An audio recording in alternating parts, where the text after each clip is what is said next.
तो बहुत सी यूनिट्स जब मिलती हैं तो पॉलीमर बनता है। अब जो बहुत सी मिलेंगी वो छोटी कौन सी होगी, वो होगी मोनोमर। मोनो माने एक और मर माने यूनिट। किसी भी कंपाउंड की एक छोटी सी यूनिट मिलकर, बहुत सारी यूनिट्स मिलकर एक कोई बड़ा कंपाउंड बनाती हो, पॉलीमर बनाते।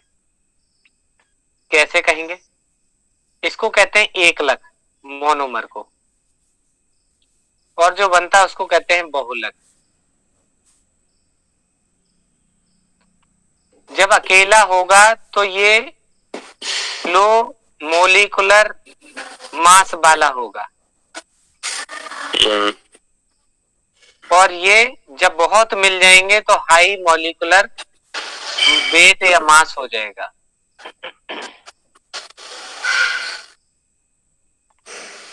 तो ये कहा जाता है कि निम्न अणुभार वाले यौगिक मिलकर उच्च अणुभार वाला यौगिक बनाते हैं। इस क्रिया को बहुलीकरण यानी पॉलीमराइजेशन कहते हैं। बहुलीकरण या बहुलकीकरण। लोअर मॉलिक्यूलर मास के कंपाउंड्स मिलकर हाई मॉलिक्यूलर मास का कंपाउंड बनाते हैं। इस प्रोसेस को पॉलीमराइजेशन कहते हैं। जो लो मॉलिक्यूलर मास के कंपाउंड होते हैं उनको मोनोमर बोला जाता है, और हाई मॉलिक्यूलर मास के कंपाउंड को पॉलीमर बोला जाता है। मोनोमर से पॉलीमर बनने की प्रोसेस ही क्या है, पॉलीमराइजेशन। क्या इतनी बात क्लियर हो गई सब?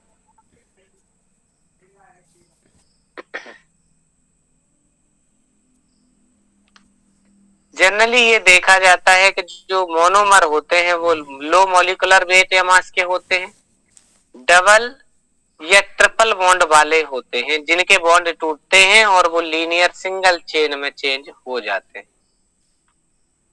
ये होता है पॉलीमर।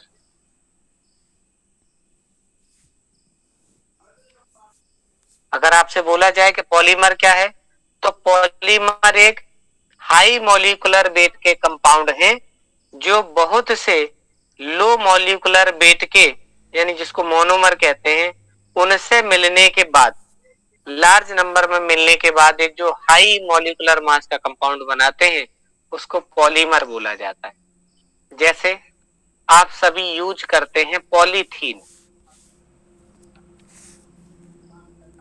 मार्केट जाते हैं, कोई भी सामान लाते हैं, पॉलीथीन में लाते हैं। पॉली हटा दीजिए, इथीन आ जाएगा, तो इथीन। इसी को हम लोग जनरल भाषा में क्या कहते हैं, एथिलीन।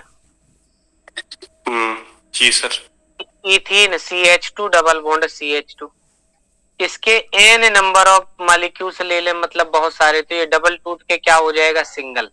तो CH2 डबल बॉन्ड CH2, तो एक वैकेंसी खाली छूट जाएगी। और यही चीज बार बार रिपीट होती रहेगी। कौन सी छोटी सी unit, CH2 single bond CH2 का होल एन। ये यूनिट बार बार रिपीट होती रहेगी। यही छोटे से एक यूनिट को मोनोमर, और यही चीज जब बहुत बार रिपीट होती है तो उसको पॉलीमर बोला जाता है। क्वेश्चन एग्जाम में कैसे आता है कि पॉलीमर, जैसे पॉलीथीन पूछा, पॉलीथीन किसका पॉलीमर है, पॉलीमर है पॉलीथीन, तो मोनोमर का नाम बताना है, किसका है, इथीन का। यस, ऐसे है। बताइए बेंजीन किसका पॉलीमर है? कार्बन का। CH का होल पावर n। यानी आप ऐसे लिखते हैं C2H2, CH triple bond CH, acetylene जो है, इसके 3 ले लिए तो देखो C2H2 है ना, दोनों, ये CH का ट्वाइस जो आप कह रहे 3 टाइम्स होगा, तो ये बेंजीन जो है वो एसिटिलीन का बहुलक है। अरे पॉलीथीन एथीन का बहुलक। अच्छा, रक्त तप्त नहीं पता। क्या बहुलक की डेफिनेशन समझ में आ गई क्या है? लोअर मॉलिक्यूलर मास के कंपाउंड मिलके हायर मॉलिक्यूलर मास का कंपाउंड बनाते हैं। इस प्रोसेस को पॉलीमराइजेशन कहते हैं। लोअर मॉलिक्यूलर वेट के कंपाउंड को मोनोमर, हायर मॉलिक्यूलर वेट के कंपाउंड को पॉलीमर कहा जाता है। मोनोमर से पॉलीमर बनने की प्रोसेस पॉलीमराइजेशन होती है। इस प्रोसेस में जो भी मोनोमर इन्वॉल्व होते हैं जनरली उनमें डबल या ट्रिपल बॉन्ड प्रेजेंट होता है। एक एग्जांपल आपने पढ़ा पॉलीथीन, इथीन, नाम तो पता चल रहा है। पॉलीथीन, पॉली हटा दो, इथीन, इथीन से बना इथीन मतलब एथिलीन, एथिलीन के बहुलक या इथीन के बहुलक को पॉलीथीन कहते हैं। बेंजीन एसिटिलीन का बहुलक। अब बात आती है क्लासिफिकेशन ऑफ पॉलीमर से। इससे क्वेश्चन पूछे जाने की संभावना होती है। एग्जाम्पल इसी के आते हैं। सोर्स के बेस पे, स्ट्रक्चर के बेस पे, पॉलीमराइजेशन के बेस पे, उनके पॉलीमराइजेशन में कौन से फोर्स प्रेजेंट है उनके बेस पे, या वो बायोडिग्रेडेबल है या नहीं है। ऐसा ही अगर आप पॉलीमर आपने बना दिया, अगर आपने एटमॉस्फेयर में छोड़ दिया, वो डिकम्पोज होगा या नहीं होगा इसके बेस पे। तो पहला आते हैं सोर्स पे। कोई भी पॉलीमर हो सकता है कि वो नेचुरली मिले, मतलब वो पौधों से या जानवरों से मिल सकता है, जैसे सेलुलोज या स्टार्च। जैसे सेमी सिंथेटिक पॉलीमर जो अर्ध संश्लेषित होता है, यानी कि आप नेचुरली किसी सब्सटेंस को यूज करते हैं और वो बना देते हैं आप, मतलब प्योर केमिकल यूज नहीं कर रहे। जैसे रेयान। सर केमिकली मॉडिफायर करेंगे ना इसे? यस, जो नेचर में मिले उसको लेके के आप उसमें मतलब सिंथेसाइज कर दो, तो आधा तो नेचुरल हुआ और आधा आपने बनाया है, प्योर केमिकल नहीं है। जैसे सिंथेटिक पॉलीमर की बात करें, प्योर सिंथेटिक हो गया मतलब संश्लेषित, आपको ही प्योर बनाना है, तो आप उसमें क्या ले लिया, जैसे आपने एथिलीन ले लिया, ब्यूटिलीन ले लिया, तो प्योर केमिकल लेना है आपको, नेचुरली ना मिले वो ऐसे। ये तो मैन मेड हो जाएंगे ना सर? यस, तो आप ऐसे नहीं कहेंगे हम, मतलब इस बेस पे पढ़ रहे हैं, आप उसको कुछ भी कहिए। आपसे सोर्स के बेस पे पूछे तो या तो वो नेचुरल में मिलेगा या फिर आप बनाएंगे, या नेचुरल मिले हो को आप मॉडिफाई करेंगे। तो तीन तरीके हैं, नेचुरल पॉलीमर, सेमी सिंथेटिक और सिंथेटिक। अब सेमी सिंथेटिक भी तो मैन मेड है, नहीं है का? मतलब जो नेचर में मिला है, मॉडिफाई किया है, तो मतलब उसको क्या करिए, जैसे क्लासिफाई किया गया है उसको वैसे ही समझिए, नहीं तो हम भूल जाएंगे। Natural, synthetic, semi synthetic. Semi synthetic. अब आप कौन से हुए?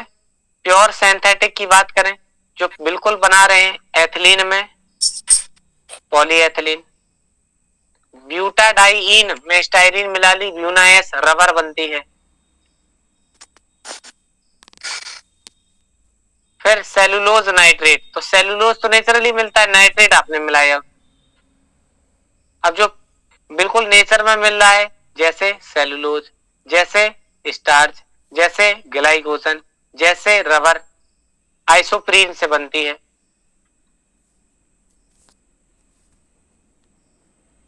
ये जो आपने देखा होगा लेटेक्स जो होता है, पौधे से जो गोंद निकलती है उससे रबर बनाई जाती है। हीविया बेलेंसियस नाम का एक पौधा होता है, हीविया बेलेंसियस ऐसा करके कुछ है, उससे जो दूध निकलता है उससे रबर बनाई जाती है। और केमिकली वो आइसोप्रीन होता है, लेकिन मिलता तो नेचर से ही है, तो वो नेचुरल हो गया। दूसरा प्योर आप जो बनाएंगे सिंथेटिक, नेचर को मॉडिफाई करेंगे नेचुरल को, तो वो सेमी सिंथेटिक। क्या तीन तरीके सबको याद हो गए? स्ट्रक्चर के बेस पे कैसा हो सकता है, या तो वो लीनियर प्रेजेंट हो सकता है, या वो ब्रांच्ड प्रेजेंट हो सकता है, या फिर वो क्रॉस लिंक्ड हो सकता है। एक तो ये होती है जो सीधी सीधी चेन जा रही है, कोई बात नहीं, लेकिन आपसे कह रहा है ब्रांच, मान लीजिए ऐसे है तो उसमें एक ऊपर ग्रुप निकला है, एक नीचे निकला है, एक ऐसे, तो बीच में कहीं ब्रांच फूटी हुई है तो ये ब्रांच हो गई। अगला है क्रॉस लिंक, तो क्रॉस लिंक में ऐसा ही होगा, जैसे मान लीजिए ये गई, ये ऐसे गई, इसके साथ ये जुड़ गया, ये ऐसे जुड़ गया, ये दूसरे के साथ जुड़ गया, ये ऐसे जा रहा है, तो एक दूसरे के साथ कहीं ना कहीं वो लोग किसी तरीके से दूसरा ग्रुप जो है जुड़ा हुआ होगा तो ऐसे क्रॉस लिंक्ड होगी।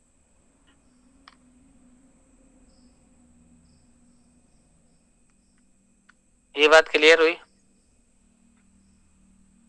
जी सर। बीच में आप बोलते रहिए जिससे हमें पता चलता रहेगा कि हाँ ये चीज समझ में आ रही। नहीं हम अकेले अकेले कहते रहे, पता चले नेटवर्क ही चले गए, हम बोल रहे हैं आप लोगों को सुनाई नहीं दे रही। तो बीच में हाँ ना करते रहिए। मोड ऑफ कंडेंसेशन या फॉर्मेशन, तो फॉर्मेशन के बेस पे एडिशन या कंडेंसेशन दो तरीके हैं बनाने के। यानी टाइप ऑफ पॉलीमराइजेशन की बात करें तो यह तो एडिशन हो सकता है या कंडेंसेशन हो सकता है। एडिशन का मतलब क्या होता है? सेम टाइप के जुड़ते चले जाए, सेम टाइप के जुड़ते चले जाए तो होमोपॉलीमर। बताइए जो पॉलीथीन होता है, पॉलीथीन, ये किसका एग्जांपल है? होमोपॉलीमर का या कोपॉलीमर का? होमोपॉलीमर का। होमोपॉलीमर। और अगर हम आपसे कहें मान लीजिए बेकेलाइट बना है, बेकेलाइट, अकेला आपने जो बिजली के सामान बनाए जाते हैं, स्विच बनाए जाते हैं, बोर्ड बनाते हैं, उनमें आर्केलाइट कंपनी आती है। उन उपकरण में आप देखते हैं कि एक विशेषता होती है कि अगर कहीं स्पार्क करता है स्विच के अंदर, प्लग के अंदर, बटन के अंदर, तो वहां क्या होगा, वो प्लास्टिक के अंदर स्पार्क हुआ तो वो काली पड़ जाएगी, लेकिन आपने देखा होगा कि पिघल के नीचे नहीं गिरते। होता है कि नहीं? हार्ड जाती है सर वो। हाँ, तो दो टाइप की प्लास्टिक मानी जाती है, एक तो थर्मोप्लास्टिक, दूसरी थर्मोसेटिंग प्लास्टिक। तो थर्मोसेटिंग वो होती है जो एक बार थर्म माने हीट, गर्म करके जहां सेट कर दी जाए तो फिर आप दोबारा गर्म करें तो फिर वो पिघला नहीं सकते आप उसको। नॉट रिसाइकल होती है। हाँ। तो कोपॉलीमर में बेकेलाइट हमने एग्जांपल लिया। इसका मतलब क्या हुआ कि दो मोनोमर आपस में मिलेंगे। को माने होता है साझा, सह, सह बहुलक। तो एक कोई पॉलीमर बनने में एक किसी दूसरे का साझा होगा, तब होगा कोपॉलीमर। जैसे होमोपॉलीमर की बात करें तो होमो में पॉलीएथिलीन आपको एग्जांपल दिया एक टाइप का। अब जैसे हम ब्यूनाएस, ब्यूनाएन की बात कर रहे हैं तो ब्यूटाडाइईन बना है, उसमें स्टाइरीन है। ब्यूटाडाइईन में नाइट्रोजन का है या सोडियम का किसी का मेटल है, ये स्टाइरीन है, और एन लगा देते हैं उसकी जगह पे, मतलब रबर में दूसरा एलिमेंट मिक्स कर देते हैं तो दो चीजें रहेंगी। दो मोनोमेरिक यूनिट जिसमें प्रेजेंट है उसको कहते हैं कोपॉलीमर। जिसमें केवल अकेली एक यूनिट एक ही टाइप के सब है तो उसको कहते हैं, जो सिंगल टाइप की है, होमोपॉलीमर। तो ये बात समझ में आ गई आपको? होमोपॉलीमर कोपॉलीमर क्या है?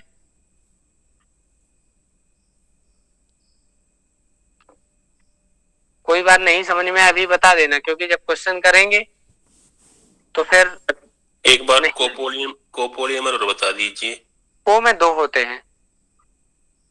जैसे आपको कोई पॉलीमर कोई चीज बनानी है तो उसमें दो चीजें मिलके बनेंगी, ये है, बस इतना ही समझना है। को माने साझा है, को एजुकेशन है तो लड़का लड़की साथ में पढ़ रहे हैं।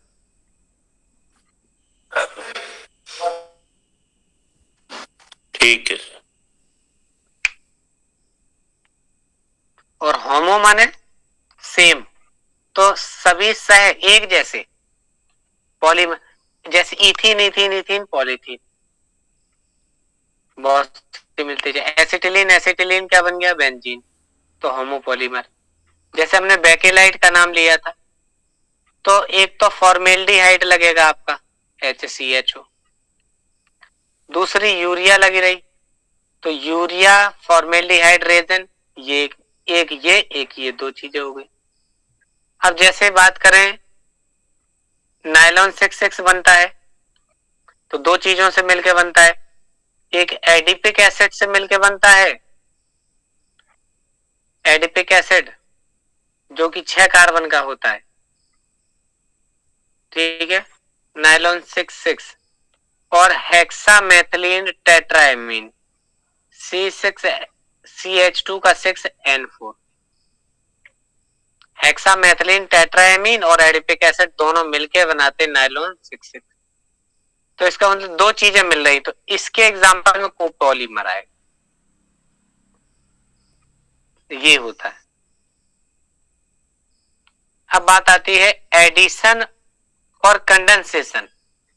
एडिशन वो होता है जिसमें कुछ निकलता नहीं, जैसे CH2 डबल बॉन्ड CH2 की जब बहुत सी यूनिट मिला दी तो सिंगल बॉन्ड से CH2 सिंगल बॉन्ड से CH2 का होल N, ऐसे लिखा है।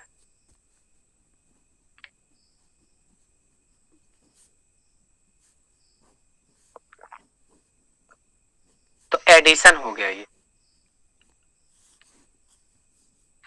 कंडेंसेशन में क्या होता है कि दो मिलते हैं, कुछ एक निकलता है छोटे से मालिक, जैसे अभी हम कह रहे थे CH2 का 6N4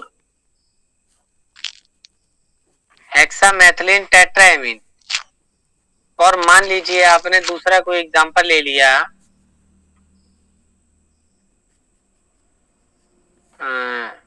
एडिपिक एसिड का ले लिया, जैसे COOH सिंगल बॉन्ड CH2 का 4 सिंगल बॉन्ड COOH, जो अगर किसी के साथ जोड़ा जाए तो इससे OH जाए, दूसरे का H जाए, और दोनों मिलके लिख दो तो एक H2O रिमूव हुआ, एक NH3 रिमूव हुआ, ऐसे SO2 रिमूव हुआ। किसी छोटे मॉलिक्यूल का हटना होता है, ये कंडेंसेशन होता है। केवल ऐड हो रहा है, एडिशन है। किसी छोटे से ग्रुप का रिमूव हो रहा है, रिमूवल है, कंडेंसेशन। बताइएगा, क्लियर है बात? हम रिपीट करेंगे, आपको जहां कोई बात लग रही है बताइएगा वहां। जी सर। ये कंडेंसेशन का है, ये जो अभी बात कर रहा है। छोटे से किसी भी ग्रुप का रिमूव होना,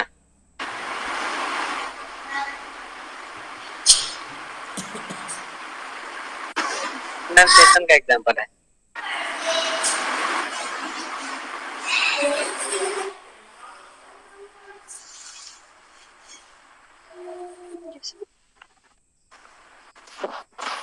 अब आता है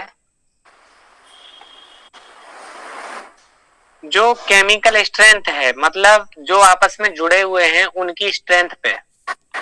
एक तो इलास्टोमर होते हैं, फाइबर होता है, थर्मोप्लास्टिक, थर्मोसेटिंग प्लास्टिक। इलास्टोमर से ही शुरुआत करते हैं। इलास्टोमर में इलास्टिक होती है, आपने देखा है गेटेस रबड़ जिसको हम लोग कहते हैं, अपने किसी भी कपड़े में हम लोग डालते हैं, उसको रबड़ डाल देते हैं, तो वो इलास्टोमर है। Neoprene, isoprene, Buena S, Buena, जितनी भी रबर है वो सब इलास्टोमर में आती है, बहुत स्ट्रॉन्ग नहीं है, लेकिन एक दूसरे से कनेक्ट हैं। लेकिन क्या है, उनकी स्ट्रेंथ थोड़ी सी ठीक है, तो वो क्या हो सकते हैं, स्ट्रेचुअल है, इलास्टोमर्स बोलेंगे। दूसरा है फाइबर, फाइबर होता है रेशा। स्ट्रॉन्ग बॉन्ड होता है सर इसमें? जी, स्ट्रॉन्ग हाइड्रोजन बॉन्ड किस में? फाइबर में। हाँ, इलास्टोमर में। इलास्टोमर से ही अच्छा है।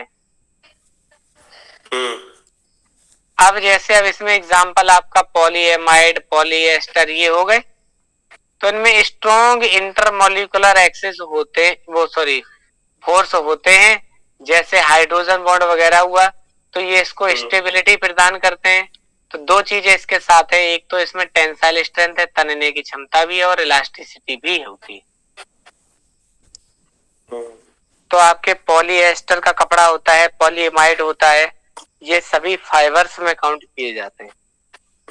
फाइबर की चप्पल आती है,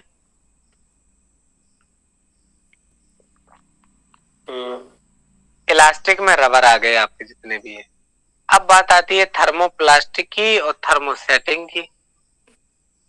तो थर्मो में टेम्परेचर है और थर्मोप्लास्टिक को रिसाइकल किया जा सकता,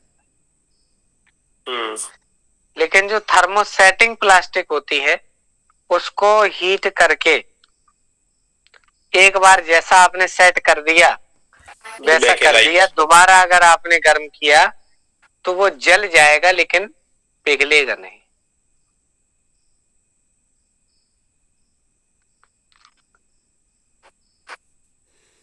कहाँ गया एग्जाम्पल? क्या है? बेकेलाइट, यूरिया, फॉर्मेल्डिहाइड, रेजिन, ये सभी थर्मोसेटिंग प्लास्टिक के एग्जाम्पल। सर थर्मोसेटिंग प्लास्टिक के अंदर अगर ये पूछता है कि बॉन्ड कौन सा, तो क्या बताएंगे? क्रॉस लिंक स्ट्रॉन्ग बॉन्डिंग होती है। नॉर्मल किसी के अंदर भी रहेगी, क्योंकि प्लास्टिक है अलग, वैसे तो कंपाउंड तो है नहीं बॉन्ड, जनरली बनते वैलेंट से हैं, आयनिक से नहीं बनते। सर जैसे मान लिया ये जो है इलास्टोमर, फाइबर, थर्मोप्लास्टिक और थर्मोसेटिंग, इनका जो क्लासिफिकेशन हुआ है ये किस बेस पे, मतलब उनकी स्ट्रेंथ पे, उनकी बॉन्डिंग की स्ट्रेंथ पे। जैसे जो दोबारा नहीं पिघलाए जा रहे, इसका मतलब सबसे हार्ड, सबसे अच्छी बॉन्डिंग तो उन्हीं के अंदर है, स्ट्रॉन्गली बॉन्डेड है। और अगर हाँ बहुत अगर स्ट्रॉन्ग नहीं होंगे तो वो पिघल जाएंगे। तो जनरली इलास्टोमर्स में वीक होते हैं, तो वीक में दो आप कंसीडर करते हैं, एक तो हाइड्रोजन बॉन्डिंग और दूसरा वान वाल। तो अगर इन दोनों की बात करें, फाइबर की और इलास्टोमर की, तो इलास्टोमर से फाइबर स्ट्रॉन्ग है।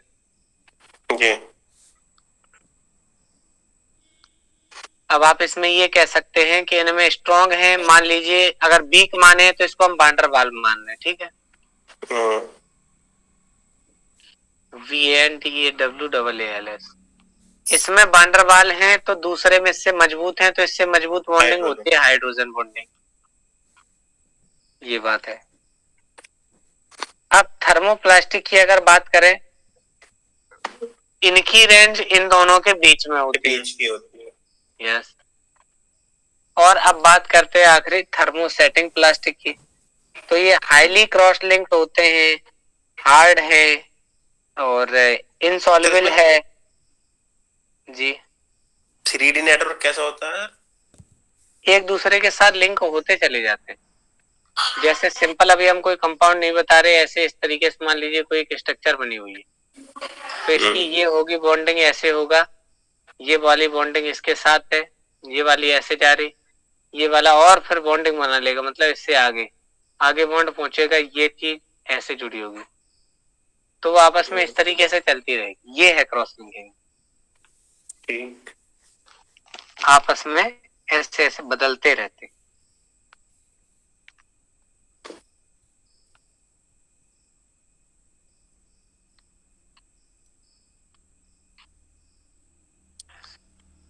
ये क्रॉस लिंकिंग।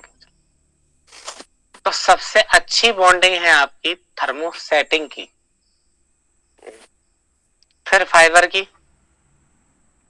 फिर थर्मोप्लास्टिक की और सबसे कम इलास्टोमर। यस, ऐसे होता है।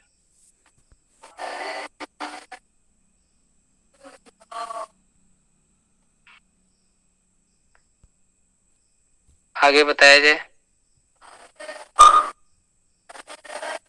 अगला क्लासिफिकेशन आता है बायोडिग्रेडेबल और नॉन बायोडिग्रेडेबल।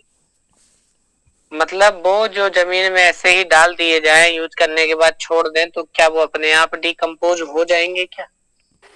तो ये तो पॉलीमर है, हाईली डेंस है, पार्टिकल पास पास में रहते हैं, तो इनका डिकम्पोज होना आसान नहीं है। इसलिए वो कह रहे हैं ऐसे जो नेचर में छोड़ दें, बैक्टीरिया लग जाए, उसको खा जाए अपने आप। एक वो जो मतलब आर्टिफिशियली बनाए जाए, दो तरीके। तो क्या कह रहे हैं, these ये जो है these can be detected by degraded by microbes and all natural polymers। तो एग्जांपल क्या क्या आएगा, जितने भी नेचुरल पॉलीमर हैं, PHPB है ना, और नायलॉन 2 कॉमन नायलॉन 6 जो है वो भी सब बायोडिग्रेडेबल है। और अगला है नॉन बायोडिग्रेडेबल, यानी जो एटमॉस्फेयर में डिकम्पोज नहीं होता है।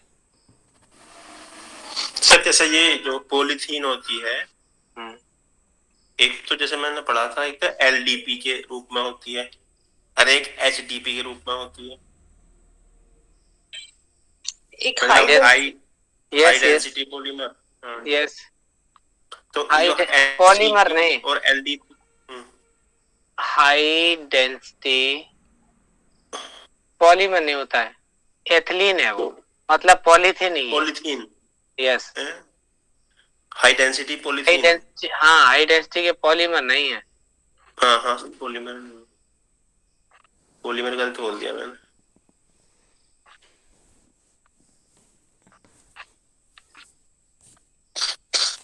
ये है high density polythene, high density polythene HDPE ऐसे है। और HDPE और LDPE हाई डेंसिटी पॉलीएथिलीन और Low लो density। डेंसिटी पॉलीएथीन। यस, है लास्ट पेज में है ये जो नोट्स दिया। ठीक है, तो इसी में आगे चलते। ऐसे नेचर में जो अपने आप डिकम्पोज हो जाते हो, दूसरे वो डिकम्पोज नहीं होते हैं वो।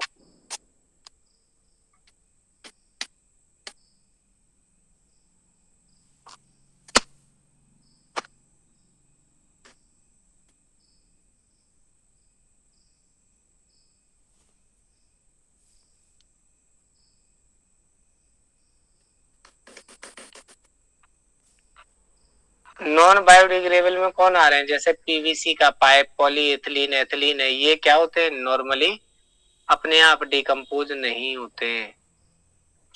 अब ये चीज, हाँ नहीं होते। और डिकम्पोज में कौन सा एग्जांपल आएगा सर? नायलॉन 2-6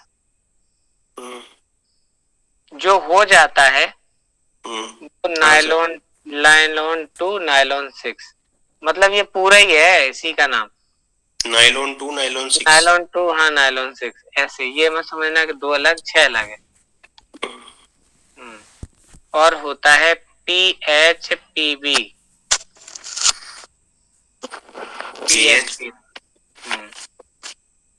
PHPB पॉली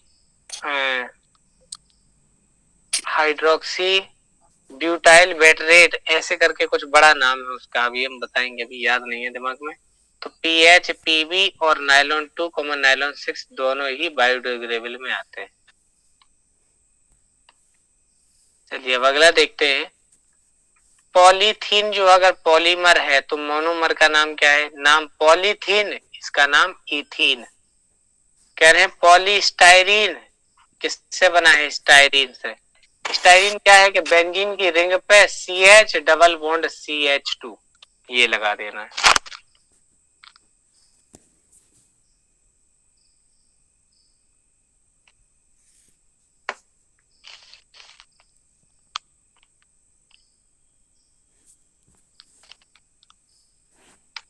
ठीक है, स्टाइरीन देख लिया आपने क्या है, बेंजीन की रिंग पे ऊपर CH डबल बॉन्ड CH2, ये होती है स्टाइरीन।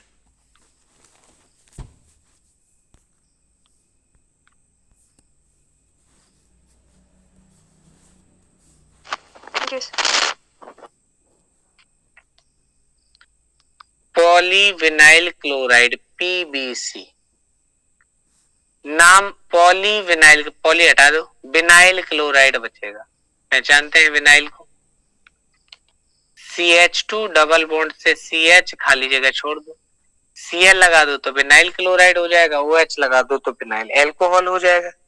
अब आप इसका पॉलीमर बनाएंगे कैसे देखना, जैसे हम यहाँ बना रहे, CH2 double bond CH, single bond Cl लिखा है, क्या करें डबल तोड़ दो तो CH2 सिंगल से CH।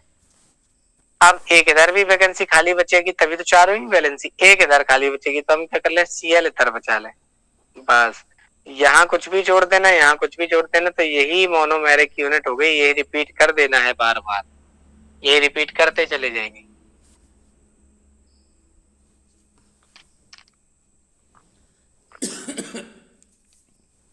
यही आपको याद करना है, छोटे वाले पॉइंट कि styrene, polystyrene, styrene, polyethene, ethene, PVC, BC, vinyl chloride, ये पॉलीविनाइल क्लोराइड। अगला है टेफ्लॉन। टेफ्लॉन क्या है? PTFE, poly टेट्राफ्लोरोएथिलीन। एथिलीन क्या होती है? CH2 double bond CH2। सब H हटा दो, फ्लोरीन लगा दो, CF2 डबल बॉन्ड CF2 हो जाएगा। पॉली टेट्राफ्लोरोएथिलीन हो गया, पॉली टेट्राफ्लोरोएथिलीन।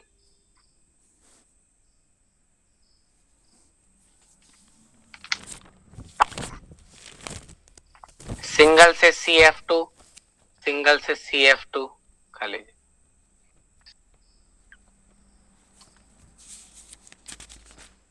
अगला है पॉलीमिथाइल, PMMA, पॉलीमिथाइल मेथैक्रिलेट, पॉलीमिथाइल मेथैक्रिलेट, इसको प्लेक्सी ग्लास भी कहते हैं। कैसे बनेगा PMMA? मोनोमेरिक यूनिट क्या है? जो एस्टर होता है वो वाला याद रखना है। किस पे एस्टर जोड़ेंगे? एस्टर हमने लिखा CH3C double O acetate group हो गया आपका, तो इस पे कुछ आप एल्काइल ग्रुप जोड़ देंगे, यही आपका एस्टर बन जाएगा। अब इसी को हम क्या कर रहे हैं, O C double O CH3 और आगे वाले पार्ट पे ही जोड़ दिया CH2 डबल बॉन्ड C से नीचे CH। ये मिथाइल हो गया और ये मिथाइलेट हो गया, मतलब एस्टर हो गया। ये बनाता है PMMA, पॉलीमिथाइल मेथैक्रिलेट, CH2 डबल से C single CH3 C double O CH3। टेफ्लान बहुत बार पूछा जाता है, केवल टेफ्लान लिखेगा, बाकी की बातें नहीं लिखेगा। तो टेफ्लान में कुछ समझ में नहीं आ रहा है, टेफ्लान किसका है? जैसे एक पूछता ओरलोन किसका, देखो ये लिखा, शॉर्ट नेम पूछता है। जो जैसे डायरेक्ट आप जानते हैं स्टायरीन, तो बोले पॉलीस्टायरीन। तो ऐसा नहीं देता है कि जिसके नाम से तुरंत फॉर्मूला बन जाए, आसान वाला नहीं देता, जिसमें अलग है थोड़ा सा वो पूछते हैं। तो PMMA, पॉलीमिथाइल मेथैक्रिलेट। अगला है vinyl cyanide, CH2 double bond CH single bond CN, vinyl cyanide. ये ऑर्लोन है, single bond CH2 single bond CH से ये सिंगल से CN।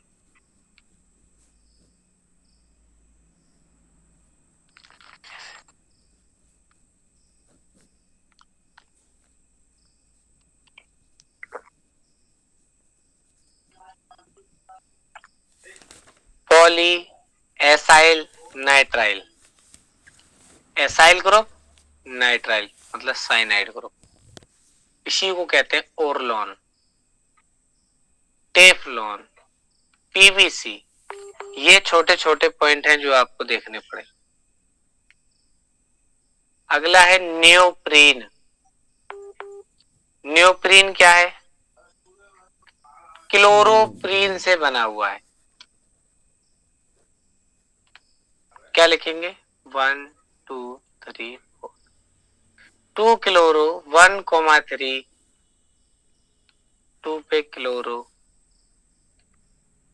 1,3 डाई अभी एक चीज छूट गई कुछ, 2 पे तो क्लोरो हो गया, 4 कार्बन का ब्यूट, 2 क्लोरो ब्यूट 1,3 डाइईन, ये नाम हुआ इसका, ये वाली हो जाएगी आपकी नियोप्रीन। कब बन जाएगी? नियोप्रीन। अगला है SBr,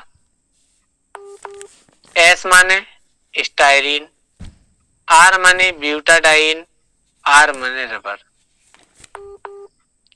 स्टायरीन, ब्यूटाडाइन, रबर यानी SBr। और अगला है NBr, नाइट्राइल रबर है। अब आपको एक चीज याद रखनी है इसमें कि बनेगा किस किस से।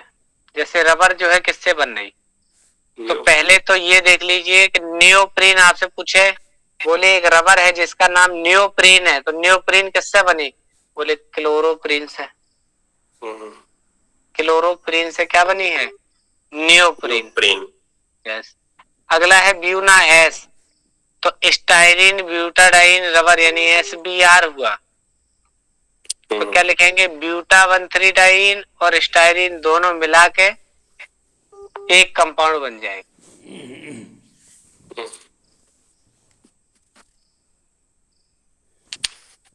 अब आता है ब्यूना एन यानी नाइट्राइल रबर। नाइट्राइल माने क्या होता है? साइनाइड ग्रुप को IUPAC में कहते हैं नाइट्राइल।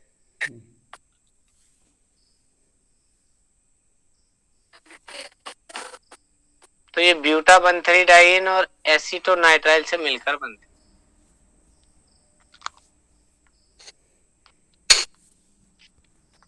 तो एक नजर में ये सभी देख लीजिएगा। अब आप बताते जाइएगा, हम रिपीट करते जा रहे हैं, आप कहते जाइएगा। पहला बताइए, या ऐसे ही रैंडमली पूछ रहे हैं, बताइए टेफ्लॉन किसका बहुलक है? टेफ्लॉन चेक करो। टेट्राफ्लोरोएथिलीन, ethene. Yes.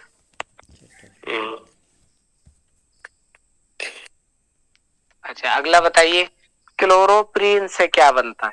Neoprene. Neoprene. Neoprene क्या है? रबड़। अच्छा NBS क्या है? एन ब्रोमोसक्सिन। एन ब्रोमोसक्सिनामाइड होता है, लेकिन यहाँ पे NBR क्या है?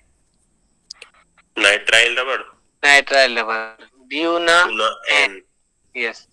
तो ब्यूना माने ब्यूटाडाइन, ठीक है, और एन जहां लगा है वो नाइट्राइल यानी कि साइनाइड वाला लिखा, ये चीज होती है। एक्रिलोनाइट्राइल। एक्रिलोनाइट्राइल। यस। नाइट्राइल क्या होता है? सिंगल बॉन्ड से CN जो ग्रुप होता है बस इसी को कहते हैं नाइट्राइल। वैसे तो साइनो लिखा जाता है जहाँ एल्काइल ग्रुप के साथ अटैच होता है, तो नाइट्राइल। तो उसको नाइट्राइल लिख देंगे। तो क्वेश्चन यही पूछते हैं कि कौन सा किसका पॉलीमर है, यानी मोनोमर और पॉलीमर, ये दोनों दिमाग में होने चाहिए। बस क्वेश्चन इन्हीं से बन जाएगा। दूसरा एग्जांपल क्या पूछते हैं, कौन सा ऐसा है, नाम देंगे कौन सा ऐसा है जो कंडेंसेशन पॉलीमर है, कौन सा ऐसा है जो एडिशन पॉलीमर है, ये चीज पूछते हैं। तो क्या होता है इसमें, एक तो चेन ग्रोथ पॉलीमर होती है, एक चेन रिएक्शन होती है।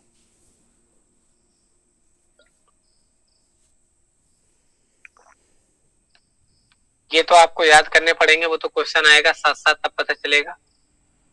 एडिशन पॉलीमर के बाद आते हैं कंडेंसेशन पॉलीमर। कंडेंसेशन में क्या होता है, किन्हीं दो सब्सटेंस को आपस में मिलाते हैं और एक हट जाता है। जैसे आपका एथिलीन ग्लाइकॉल, इसको कहते हैं टरथैलिक एसिड। ये क्या होता है? टरथैलिक। बेंजीन की रिंग पर 2 बार COOH पैरा पोजीशन पे है, तो इसको टरथैलिक एसिड कहते हैं। टरथैलिक एसिड। एथिलीन ग्लाइकोल को जब टरथैलिक एसिड के साथ रिएक्ट कराते हैं तो इसका H इसके OH से रिमूव हो जाता है, तो बचता है आगे CO, यानी ये बची। अगला बेंजीन की रिंग, फिर C डबल बॉन्ड O, अगला O और CH2CH3 यानी जिससे जुड़ा है, इससे ये हटा दो, इससे ये वाला हटा दो, बचा हुआ पार्ट जो है वो बताना है।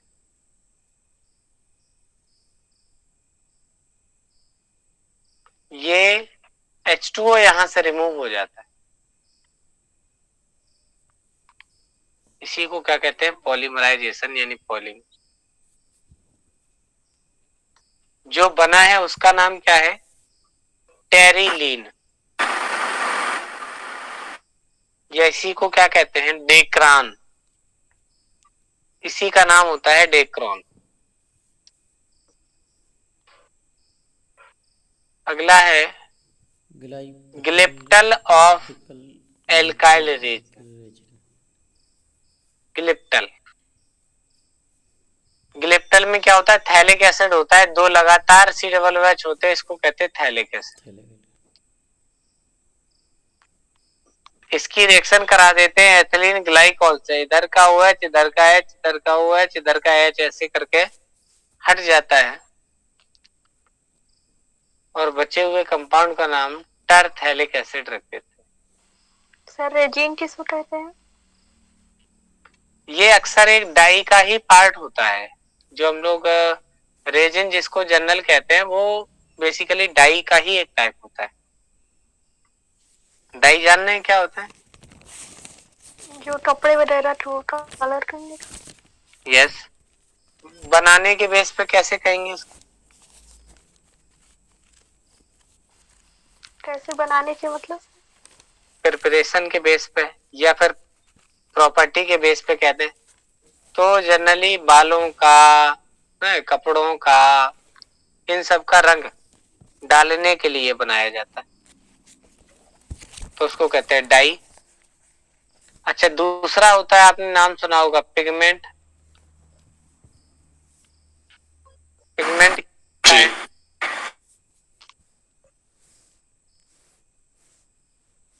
देखिए, नेचुरली कलरिंग सब्सटेंस को पिगमेंट कहते हैं, सिंथेटिक कलरिंग कंपाउंड को डाई कहते हैं। जैसे आपने देखा गाजर है, उसका रंग गाजरी कलर का है, मूली सफेद है, कोई भी सब्जी है वो हरे रंग की है, वो फिक्स है।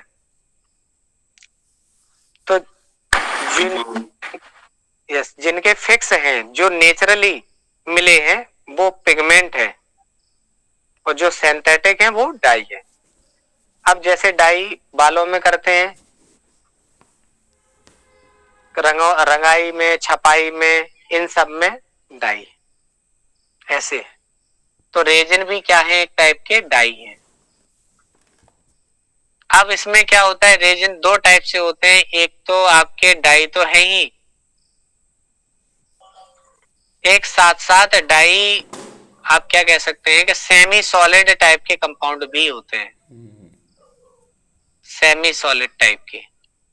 जैसे यहां जो बात आएगी, जैसे इन्होंने क्या दिया है कि जैसे ग्लिप्टल आपका एल्काइल रेजिन है, तो वो बिल्डिंग मटेरियल में पेंट पुताई के काम आता है।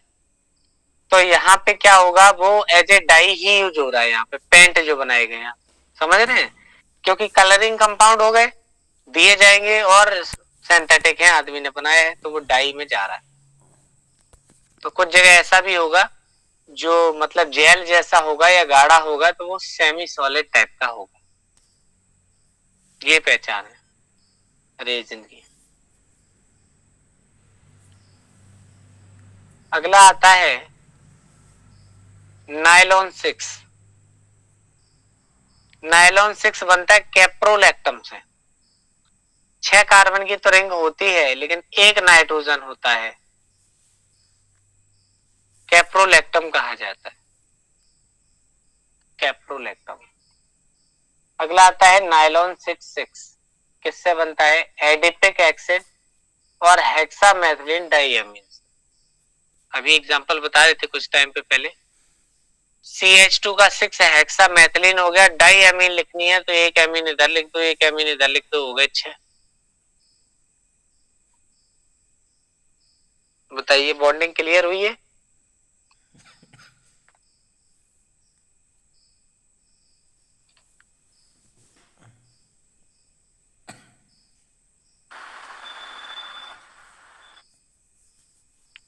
थोड़ा सा ये टफ लग रहा होगा आपको।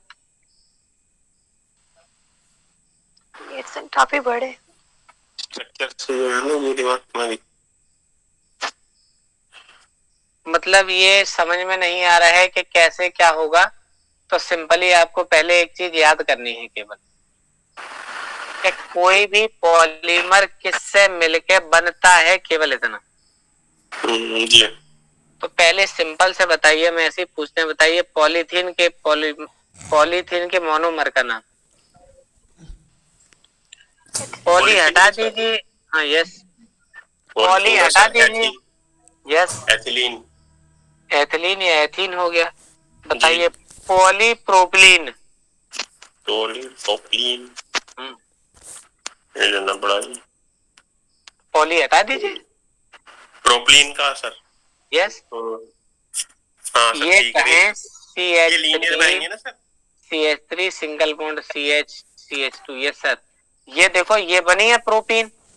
अगर आपको कहीं आगे जोड़ना है तो इसकी चेन तो कंप्लीट है, इसमें आप कुछ कर नहीं सकते, तो आप जोड़ सकते हैं। कहाँ जोड़ सकते हैं? ये कार्बन, इस कार्बन पे हाइड्रोजन है, और ये जो CH3 लगा है ये हमने ऊपर की तरफ लिख दिया, तो ये जो डबल बॉन्ड था वो डबल बॉन्ड खुल जाएगा ऐसे। अब देखो ऊपर वाले में नीचे वाले में कोई डिफरेंस नहीं है, CH2 है CH है CH3 है, CH2 है CH है CH3 है। डबल तोड़ा है तो एक एक सिंगल बढ़ जाएगा, क्योंकि डबल है तो 2 सिंगल टूटेंगे, एक इधर आ गया एक इधर आ गया, तो यही चीज बार बार रिपीट होती रहेगी, बस इसी का नाम मोनोमर हो जाएगा। अब अगर यही चीज लिखी है, पॉलीप्रोपिलीन है, तो केवल प्रोपिलीन है, यही कई बार मिल जाएगी तो ये क्या बन जाएगी? पॉलीप्रोपिलीन। बताइए पॉलीविनाइल क्लोराइड के मोनोमर का नाम। Vinyl chloride. Yes, vinyl chloride हो जाएगा, पॉलीविनाइल क्लोराइड का। ठीक है, बताइए नियोप्रीन। नियोप्रीन किसका बहुलक है? नियोप्रीन किसका बहुलक है? यानी ये पॉलीमर है तो इसके मोनोमर का नाम बताइए। नियोप्रीन। याद करो, भी बताया था, क्लोरोप्रीन। क्लोरोप्रीन, हाँ क्लोरोप्रीन। यस, क्लोरोप्रीन है। आइसोप्रीन इसका पॉलीमर है। बताइए ब्यूना एस। ब्यूना एस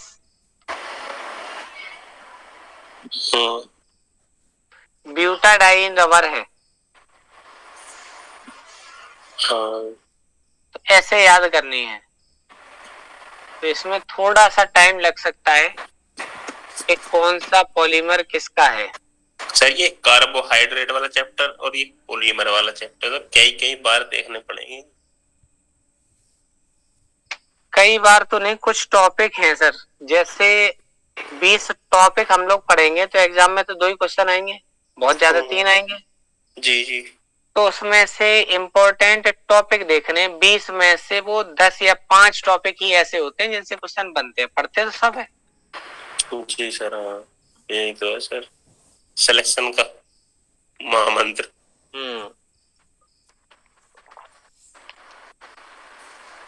एक चीज तो है, जैसे आप कह रहे हैं जहाँ पे कठिन लग रहा है उसको रिवाइज करना पड़ेगा, कई बार देखना पड़ेगा, ये बात सही है। जी सर, अगर हमने कई बार देखा है तो अगर याद भी नहीं हो पाया तो एग्जाम में जो उसकी लैंग्वेज आएगी, उसके जो वो आएंगे ना, वो माइंड में सेटअप होकर मिल ही जाएगा कहीं ना कहीं।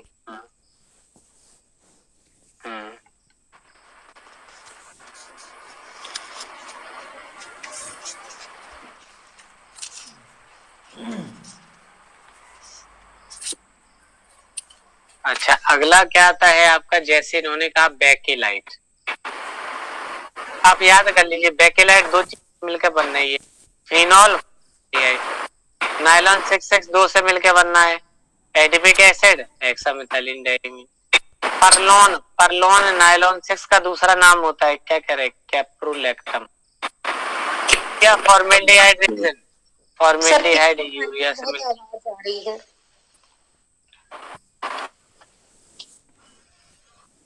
किसी का माइक ऑन है, अब नहीं आ रही, किसी का ऑन था। हाँ ठीक है, बीच में कॉल वाला पता नहीं किसका आ रहा था बार बार, अभी खरखराहट वाला।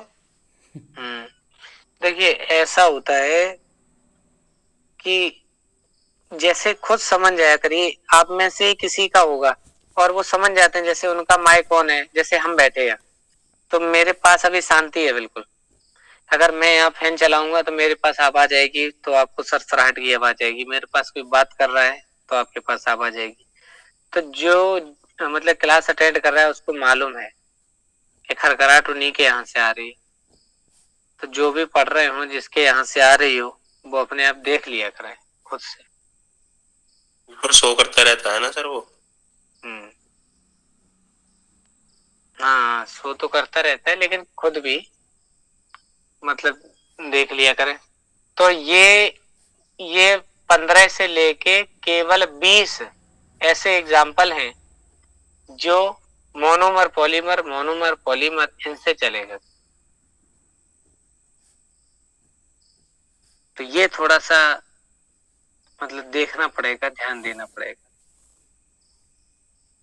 सभी लोगों को। यहां तक के पॉलीमर में केवल आपको इतना ही करना है कि क्लासिफिकेशन ऑफ पॉलीमर और पॉलीमर मोनोमर, ब्लड प्रेशर केवल ये 3 पार्ट हुए, इनसे ही बहुत सारे क्वेश्चन बन जाएंगे। इसके बाद तो थोड़ा सा टफ है, वो मैकेनिज्म वाला पोर्शन है, और हमें नहीं लग रहा जो हमने क्वेश्चन देखे थे कि उनमें मैकेनिज्म को लेके उसने पूछे।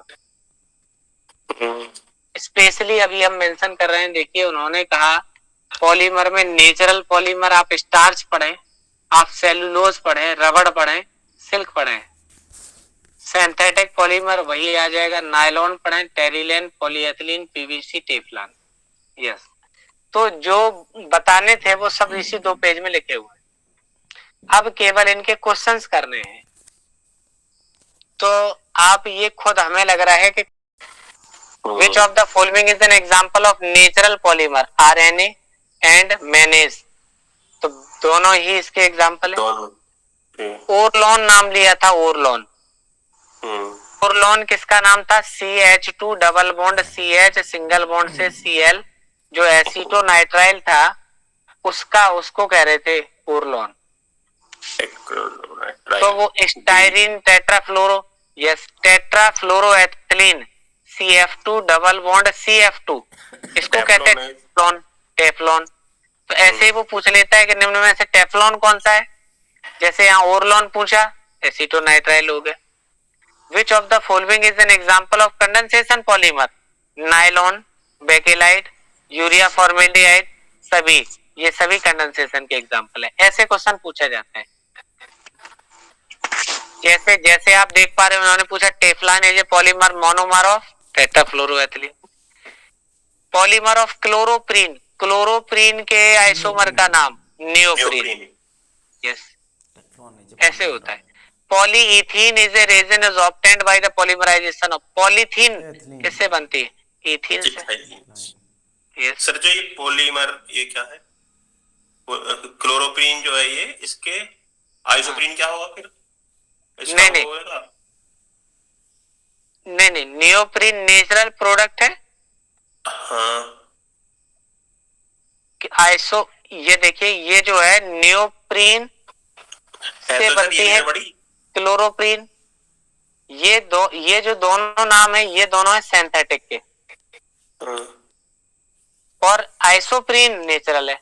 नेचुरल है। कैसे आपसे पूछे नेचुरल रबर के मोनोमर का नाम, तो आइसोप्रीन। और सिंथेटिक रबर किससे बनी है, क्लोरोप्रीन है सिंथेटिक रबर, उसके मोनोमर का नाम बोले नियोप्रीन। ऐसे अब डिफरेंस समझ में आ गया। आइसोप्रीन जो है वो नेचुरल का है, और नियोप्रीन जो है वो मोनोमर है। तो क्लोरोफीन का। पॉलीमर है। हाँ, यस। ठीक है। क्लोरोप्रीन का मोनोमर है कौन? नियोप्रीन। नियोप्रीन। ऐसे। और आइसोप्रीन नेचुरल है। तो ये क्वेश्चन देख के समझ में है कि किस टाइप के पूछे जा सकते हैं। अब आपको यही करना है कि आज 15 से 20 जो टेबल में लिखे हैं वो आप एक बार नोट जरूर कर लेना, एक बार कर लेना। बाकी के हम क्वेश्चन जब कराएंगे तो अपने आप याद होते जाएंगे पढ़ते पढ़ते। ये मेरी